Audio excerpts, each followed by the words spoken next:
Lights की चकाचौंध में फैंस और बॉक्सिंग के खेल को पसंद करने वाले लोग अपनी अपनी जगह ले चुके थे।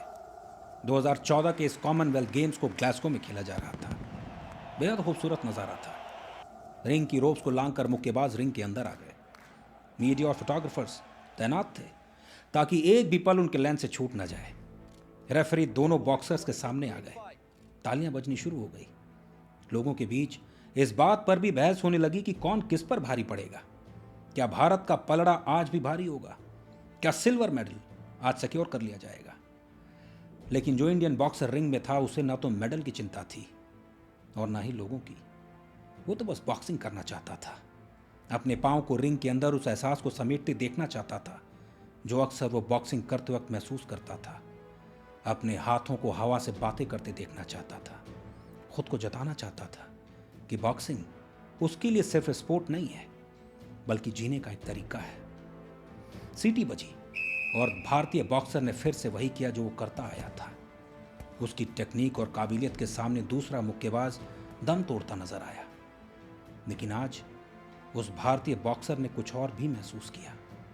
उसका बचपन, उसकी दादी, उसकी ट्रेनिंग्स और वो स्ट्रगल जिसने उसे तोड़ने की पूरी कोशिश की और उसे तोड़ ना सकी। सब कुछ उसकी आंखों के सामने घूमने लगा। आंसू की कुछ बूंदें उभर भी आई, लेकिन उसने उन्हें संजो कर रख लिया। जो बात उसको थोड़ा टटोल गई वो थी रोटी का एक टुकड़ा।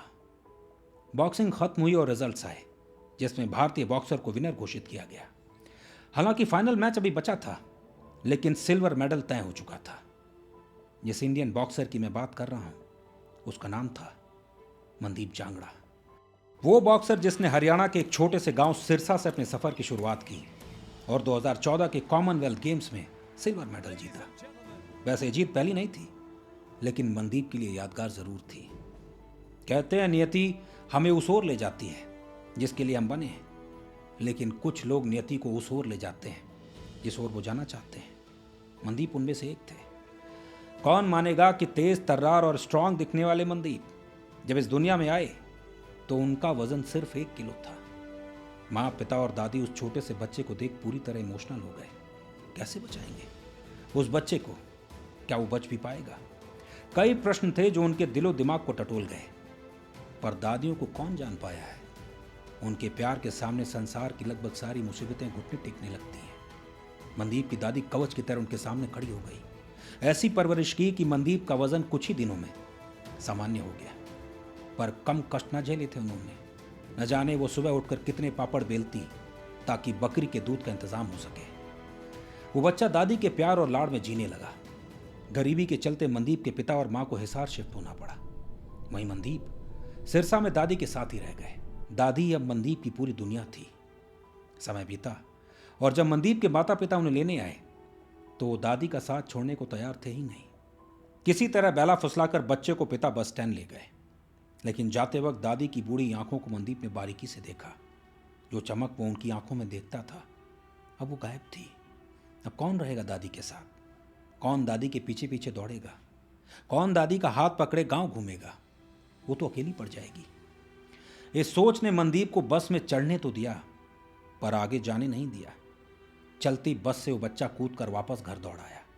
उसके पिता भी उसके पीछे हो लिए। जैसे उस बच्चे ने घर का दरवाजा खोला, पाया दादी एक कोने में बैठी रो रही है। उसकी नम आंखों को देख वो समझ गया दादी ना उसके बिना रह सकती है, ना वो दादी के बिना रह सकता है। दादी ने आंसू तुरंत पोंछ पूछा, क्या वो वापस क्यों आ गया? मनदीप बस कुछ देर दादी को निहारता रहा, फिर बोला, तेरे लिए, और क्यों आऊंगा। फिर दौड़कर एक कमरे में खुद को बंद कर लिया। बड़ी मशक्कत के बाद बात बनी कि दादी को भी हिसार ले जाया जाएगा।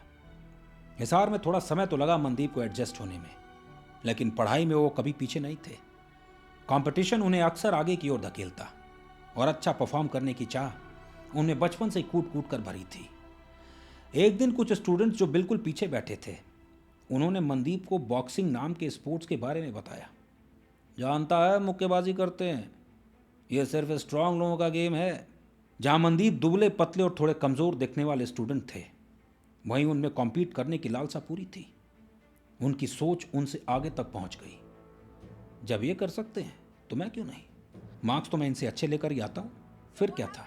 स्कूल खत्म होते ही मनदीप ने उन बच्चों का पीछा किया और देखा कि बॉक्सिंग आखिर होती क्या है। उस दिन उन आंखों ने वो देखा जो शायद मनदीप का जीवन बनने वाला था। उस बच्चे को भी मालूम नहीं होगा कि आने वाले समय में वो एक प्रतिष्ठित मुक्केबाज के रूप में जाना जाएगा, लेकिन उससे पहले अभी जो घर में कलेश होने वाला था उसको भी तो सुलझाना था। पिताजी एकदम तैयार थे कि 2 आज रख ही दूं। वहीं माँ भी तिरछी आंखों से सुइयां चुभो रही थी। दादी बस फेवर में थी, हालांकि उसे बॉक्सिंग के बी के बारे में भी नहीं पता था। पढ़ाई पर ध्यान दे, तेरे एग्जाम्स भी आने वाले हैं, पिताजी ने रौबीले अंदाज में कहा। अरे तो मैं कौन सा पीछे रह जाऊंगा, टॉप 3 में मेरा नंबर जरूर आएगा। अच्छा क्या है ये बॉक्सिंग, क्या होगा इससे, घर में खाना आएगा? पापा अब थोड़े विकराल रूप में थे। अरे आपको इससे क्या, क्लास में लेकिन टॉप 3 में रहूंगा मैं। पिताजी थोड़े रुक गए। चल ठीक है, और अगर नीचे खिसका तो भूल जाना बॉक्सिंग वॉक्सिंग, जो भी कह रहा है तू। उस दिन 2 लोगों के बीच जबान का सौदा हुआ और फिर रिजल्ट्स भी आए तो मनदीप की पोजीशन टॉप 3 में थी। पिताजी ने थोड़ा सीना जोरी की, लेकिन जब मनदीप ने साफ साफ कह दिया कि मर्द की जबान है पापा, सोच लो, तब पिताजी ने भी आंखें छुपा कर कह दिया, जो करना है कर। मनदीप के लिए तो वही हाथ थी। फिर क्या था, शुरू हो गई बॉक्सिंग की जर्नी। एक बड़े से हाईवे को प्रतिदिन स्कूल के बाद मनदीप क्रॉस करके बॉक्सिंग सीखने जाते। हालांकि ना तो परिवार वालों को ज्यादा उम्मीद थी और ना ही दोस्तों रिश्तेदारों को, लेकिन जब एक सुबह अखबार में अपने बेटे की फोटो देखी तो पिता ने नजरें बचाकर एक बार ध्यान से जरूर देखा। कौन से बाप का सीना चौड़ा ना होगा अपने बच्चे को आगे जाता देख। लेकिन जब मां खुश होकर बोली कि देखो मनदीप की फोटो आई है, तो पिता ने एक बार रौबीले अंदाज में जरूर बोला, हाँ हाँ ठीक है, लेकिन मन में तो खुशी के गोते लग रहे थे। अब होना था स्टेट में सिलेक्शन और इसके लिए चाहिए थे 200 रुपए। मनदीप से मैंने जब पूछा कि किसने दिए वो पैसे, तो मनदीप इमोशनल हो गए। दादी ने, पेंशन के पैसों से। मेरे लिए वो 200 रुपए $2000 से कम नहीं थे। किट आई ही उन्हीं पैसों से थी। स्टेट का मुकाबला हुआ, हालांकि जीत अभी थोड़ी दूर थी। उन्हें बेस्ट प्रॉमिसिंग बॉक्सर का खिताब मिला। मुस्कान थी मनदीप के चेहरे पर कि चलो पहली ही बारी में कुछ तो हासिल हुआ। हाथ में ट्रॉफी लिए लगभग रात के 1 बजे मनदीप झूमते घर की ओर आने लगे, इस बात से बिल्कुल अनजान कि वो तो शाम होते ही घर से बाहर तक नहीं निकलते, बल्कि खाली सी बाउंड्री देखकर भी भूतों का डर उनके सर मंडराने लगता है। जब एहसास हुआ कि वो तो बिल्कुल अकेले चल रहे हैं तो उन्हें अपने डर का आभास हुआ, लेकिन न जाने क्यों वो डर उन पर हावी नहीं हो पाया। उस दिन कुछ बदल सा गया। मनदीप अब डर के पार देखने लगे थे। वो अब सिर्फ मनदीप नहीं थे, बल्कि बॉक्सर मनदीप बन चुके थे। रात 2 बजे घर वाले मनदीप की इस खुशी में शामिल हो गए। कुछ मुंह मिठा कर आ रहे थे तो कुछ मनदीप का सर चूम रहे थे। वो रात मनदीप की जिंदगी की सबसे यादगार रात थी। करियर आगे बढ़ा और आर्मी की तरफ से पुणे में ट्रेनिंग करने का मौका मिला। प्रोसेस था, अच्छे से ट्रेनिंग मिलेगी और प्रोग्रेस के बेसिस पर आगे जॉब। लेकिन वहाँ कुछ सीनियर्स ने एक बच्चे यानी मनदीप को देखा तो इतनी दूर आने की बजाय भिवानी में ट्रेनिंग लेने की सलाह दी। हालांकि मनदीप पुणे इसलिए गए थे कि उन्हें कम से कम खाने पीने और ट्रेनिंग की चिंता नहीं होगी। घर वाले भी संतुष्ट थे कि अब लड़का सेट हो जाएगा। मनदीप ने 3 महीने में पुणे के कैंप को छोड़ दिया और भिवानी ट्रायल में चले आए। सिलेक्शन तो हुआ, लेकिन बताया गया 600 रुपये मिलेंगे। अब इतने से में ही रहना भी था, खाना भी था और गुजारा भी करना था। पता करने पर जानकारी मिली रहने और खाने के तो 1500 रुपये हैं। जब सीनियर्स ने मनदीप की उम्र देखी और मनदीप ने जब उन्हें भैया कह के पुकारा तो 500 रुपये मान गए, लेकिन सिर्फ रहने के लिए। खाने की व्यवस्था खुद मनदीप को करनी थी और वो फेज था मनदीप का सबसे कठिन फेज। जिंदगी उनको ही कुछ देती है जो उसके लायक होते हैं। अब मनदीप को कुछ पाने के लायक बनना था। ट्रेनिंग आसान नहीं थी और जब मनदीप थक हार कर लौटते तो सबको रोटी सब्जी और दाल खाते देखते, जबकि खुद पार्ले जी के बिस्किट और दूध पीकर सो जाते। लेकिन वहाँ के लड़कों ने भी उन्हें उस जगह से जल्दी ही निकाल दिया, यह कहकर कि 500 रुपये में रहने की भी जगह नहीं मिल सकती। तब मनदीप ने एकेडमी में ही रहना शुरू कर दिया। उसके बदले वो साफ सफाई कर देते। आसान नहीं था खुद से खुद की लड़ाई को जीतना। कभी कभी तो रोटी भर को देख लेने से उनकी आंखों में आंसू आ जाते। पर यही पल तो एक व्यक्ति को आम व्यक्ति से अलग करते हैं। ट्रेनिंग रुकी नहीं। हालांकि ये बात अब किसी से छुपी नहीं थी कि मनदीप ठीक से डाइट भी नहीं लेता। और जब पिताजी को पता चला तो उन्होंने धमकी दे दी, या तो घर आ जाओ या फिर हमेशा के लिए मुझे भूल जाओ। मनदीप घर लौट आए और हर दिन शाम को एक लंबा सफ़र तय करते ट्रेनिंग के लिए। वो वाकया भी याद था, जब वो भिवानी आ रहे थे तो पिताजी ने दवाई के रखे 500 रुपये भी मनदीप को दे दिए। मनदीप की ये बात मुझे भी याद है, यदि कोई अच्छा करे तो पत्थर पर लिख लीजिए और बुरा करे तो मिट्टी में। पिताजी की ये बात उन्होंने डायरी में लिख ली। 2 बजे स्कूल खत्म होता, फिर 15 साल के मनदीप ट्रेन पकड़ते और लगभग 2 घंटे की यात्रा के बाद 3 घंटे की ट्रेनिंग करते और वापस 11 बजते बजते घर लौट आते। पूरा शरीर टूट जाता, लेकिन हार कौन मानने वाला था। आओ सब आ जाओ, लेकिन मनदीप तैयार थे। तब मदद आई बॉक्सर अखिल कुमार से, जिन्होंने मनदीप से कहा कि 500 रुपये मैं दे दूंगा तुम्हें, तुम वापस एकेडमी आ जाओ। मनदीप की गाड़ी अब रोड पर आ गई। रिंग में वो अपने सीनियर प्लेयर से भिड़ जाते और उन्हें ऐसी टक्कर देते कि उनका लोहा वो सब मान लेते। इसी बीच उनके कोच ने उन्हें औरंगाबाद बुलाया, सब जूनियर वर्ल्ड चैंपियनशिप के ट्रायल्स के लिए। और यहां मनदीप का सामना हुआ नेशनल्स खेल चुके प्लेयर से। मुकाबला हुआ और कोच महेंद्र सिंह ढाका इतने इंप्रेस हुए कि उन्होंने सीधे मनदीप का नाम दे दिया सब जूनियर वर्ल्ड चैंपियनशिप के लिए। बातें हुई कि जिस प्लेयर ने नेशनल ही नहीं खेला उसे सीधे सब जूनियर वर्ल्ड चैंपियनशिप के लिए भेजा जा रहा है। लेकिन उनके कोच अड़िग थे, जो नेशनल प्लेयर पर भारी पड़ गया वो इसका हकदार है। मनदीप को मौका मिला और उनके सामने लिथुआनिया का एक बेहतरीन बॉक्सर था। दोनों के बीच मुकाबला शुरू हुआ और दोनों ही शुरू में एक भी पॉइंट गेन करने में विफल रहे। ज़बरदस्त मुकाबला हुआ। दोनों मुक्केबाज एक दूसरे पर इस तरह टूटे जैसे उनके लिए सिर्फ एक कंपटीशन नहीं, बल्कि खुद को साबित करने का मौका हो। लेकिन दूसरा राउंड खत्म होते होते उस बॉक्सर ने 1 पॉइंट गेन कर लिया। कोच मनदीप से बेहद नाराज थे, खास तौर पर गार्ड हटाकर खेलने के अंदाज से। पर मनदीप की आदत थी बिना गार्ड के खेलने की। मनदीप ने खुद को संभाला और अटैकिंग अंदाज में मैदान में उतरे। आखिरी 10 सेकंड में मनदीप का स्कोर भी आ गया। अब पॉइंट्स 1-1 हो चुके थे, लेकिन मनदीप को पता ही नहीं चला उन्हें 1 पॉइंट मिल चुका है। वो उसी अंदाज में खेलते रहे और आखिरी 5 सेकंड में लिथुआनिया के बॉक्सर को 1 पॉइंट और मिल गया। मनदीप 2-1 से हार गए। पॉइंट मिलने की जानकारी अगर हो गई होती तो 5 सेकंड वो रिंग में ऐसे ही निकाल लेते और अपना पहला मैच जीत जाते। बेसिस अदर फैक्टर्स 2009 की उनकी ये पहली लड़ाई हार में तब्दील हुई। जो मौका इतनी मुश्किल से मिला था वो उनके हाथ से जा चुका था। यह हार उन्हें अंदर तक झकझोर गई। रातों को नींद से वो अक्सर उठ जाते। सपने में वो देखते कि वो अपना अगला मैच भी हार गए। पर इस हार को उन्होंने एक मेमोरेबल इवेंट बनाया और खुद को पूरी तरह झोंक दिया। न दुनिया की खबर, न किसी चीज की परवाह। इसी दौरान उनके हाथ में अजीब सा दर्द उभरने लगा, जिसे उन्होंने इग्नोर किया। फिर आया मौका नेशनल्स खेलने का। मनदीप ने दिल्ली को रिप्रेजेंट किया। पहला मैच वो जीत गए, लेकिन दूसरे मैच में जिसका सामना वो करने जा रहे थे उनका नाम था दिलबाग सिंह, जो आज तक हारे नहीं थे। यहां तक कि विजेंद्र सिंह जैसे बॉक्सर भी उनसे भिड़ने से कतराते थे। जब मनदीप रिंग में उतरे तो दिलबाग उनको देखकर बोलने लगे, अरे कहां बच्चे से मैच करा रहे हो? कोच का तो कहना था ये मैच एक तरफा होगा।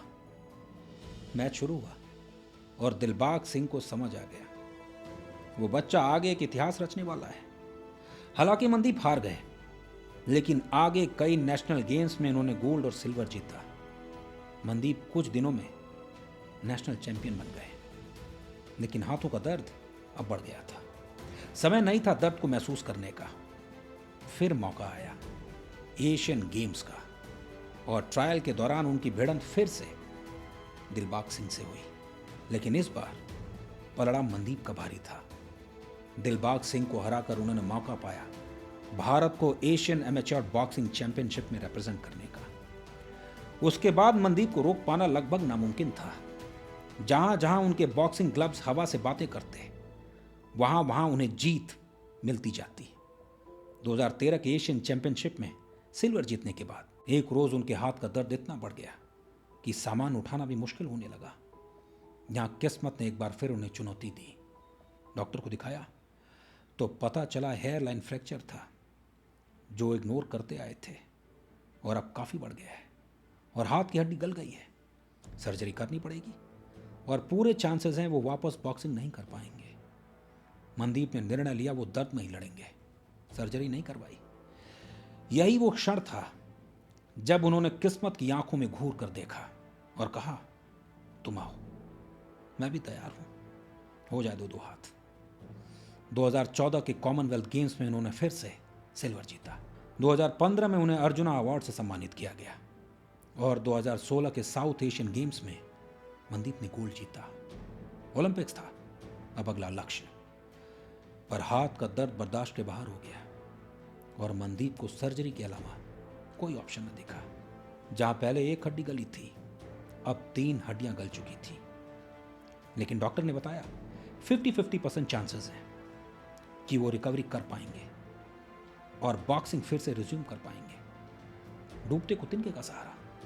मनदीप के लिए 50% भी पूरे 100% दिखे। ओलंपिक्स हाथ से निकल गया, लेकिन हौसला अभी भी बुलंद था। बॉक्सिंग में नए कीर्तिमान रचने का, रिंग को फिर से महसूस करने का, ग्लव्स को चूमने का। 2017 में मनदीप ने वापसी की और नेशनल चैंपियन बने। लेकिन अब वो रुकने को तैयार नहीं थे। बता देना चाहते थे कि अब उनके हाथ इतिहास रचते रहेंगे। 2017 के अंत में और 2018 की शुरुआत में उन्होंने back to back international medals जीते और फिर मंगोलिया से ले आए गोल्ड मेडल। मंगोलिया आसान नहीं था, बड़े बड़े धुरंधर वहां पहुंचे थे। लवलीन बोरगोहेन, शिवा थापा, मनीष कौशिक, लेकिन गोल्ड लाए सिर्फ मनदीप जांगड़ा। यहां से आप अंदाजा लगा सकते हैं कि वापसी सिर्फ वापसी नहीं थी, बल्कि शेर की एक दहाड़ थी। 2019 में मनदीप बिग बाउट लीग के चैंपियन बने, वो भी 5-0 से, जिसे बॉक्सिंग फेडरेशन ने ऑर्गेनाइज किया था। और फिर 2024 में बने भारत के पहले प्रोफेशनल बॉक्सर जिसने world boxing federation world title जीता। और ये जीत एक तरफा जीत थी, 10-0 से। अपने आप में एक बहुत बड़ा कीर्तिमान है और मनदीप ने जताया कि क्यों उनकी ये यात्रा अपने आप में खास है। उनका कहना है वो तब तक बॉक्सिंग करेंगे जब तक उनके हाथ उन्हें इजाज़त देंगे। उनकी बॉक्सिंग की ये भूख अभी शुरू हुई है। उनके प्रोफेशनल बॉक्सिंग के कोच हैं मशहूर रॉय जोन्स जूनियर। मनदीप अपने गांव में एक ट्रस्ट भी चलाते हैं जहां उन बच्चों को बॉक्सिंग की ट्रेनिंग दी जाती है जो आर्थिक रूप से कमज़ोर हैं, ताकि कोई बच्चा अपनी दादी से, अपने गांव से, अच्छी ट्रेनिंग से और अच्छे खाने से दूर न रहे। वो भारत को प्रोफेशनल बॉक्सिंग का तोहफा देना चाहते हैं और प्लानिंग में है कि वो लोकल टैलेंट को प्रोफेशनल बॉक्सिंग की ओर ले जा सके, एक प्रॉपर इंफ्रा इंडिया में बनाकर। आज भी जब वो किसी बच्चे को अपनी दादी के साथ खेलते देखते हैं तो उन्हें अपना सिरसा का बचपन याद आ जाता है। जब किसी को रोटी खाते देखते हैं तो उन्हें अपनी ट्रेनिंग के दिनों के पार्ले जी बिस्किट और दूध याद आ जाते हैं। जब किसी यंग बॉक्सर को किसी एक्सपीरियंस बॉक्सर से लड़ते देखते हैं तो अपना जज्बा याद आ जाता है।